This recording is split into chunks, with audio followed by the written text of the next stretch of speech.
October 12th, 2023. A quiet night in Batangas, Philippines. The roads were calm, the air still, and somewhere between two small towns, a woman vanished without a trace.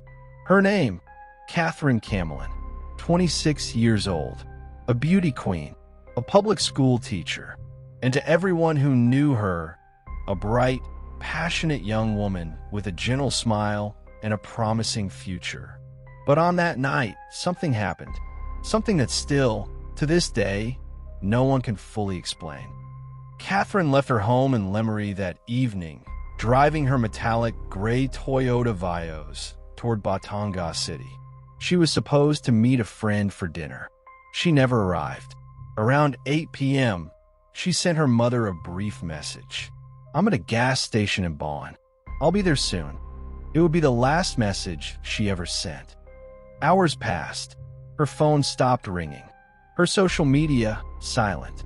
Her family began to worry. Calls went unanswered. Texts remained unseen. By the next morning, they filed a missing person report. At first, police thought it might be a misunderstanding. Maybe she went somewhere on her own. But her car told a different story. 2 days later, Catherine's Toyota Vios was found abandoned in a quiet area of Bonn. Inside were her personal belongings, her purse, her teaching materials, even her makeup bag. Everything except her. There were no signs of a struggle. No broken glass.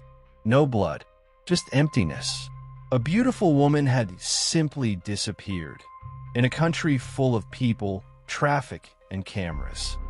Then came a disturbing witness account. A bystander reported seeing a woman being dragged, unconscious, from a gray car into another vehicle, a dark SUV. The description of the gray car matched Catherine's. That moment changed everything. This was no longer a case of a missing woman.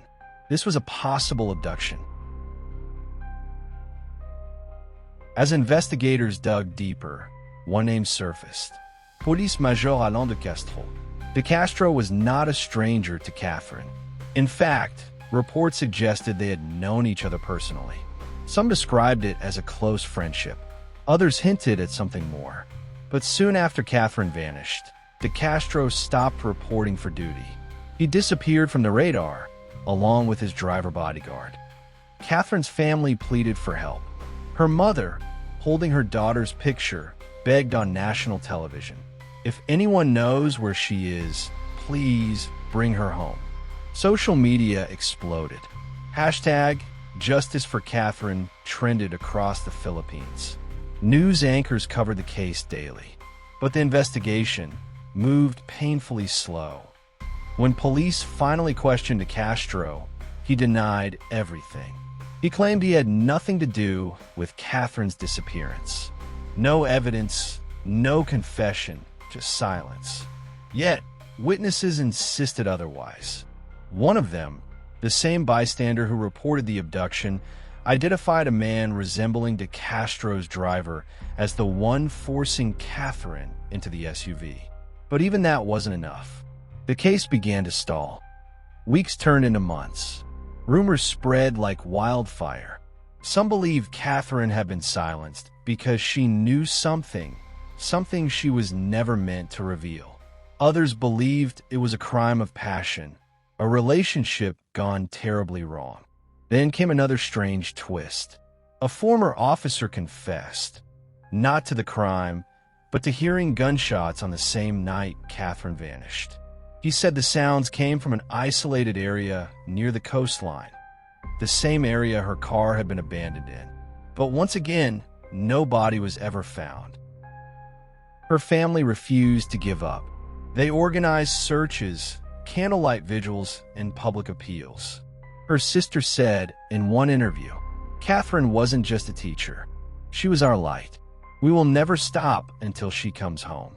But the deeper they searched, the darker the truth seemed to become. In late 2023, prosecutors finally filed charges against Major De Castro and several accomplices. But then, the case took yet another unexpected turn. The charges were dismissed due to lack of evidence. It was a devastating blow.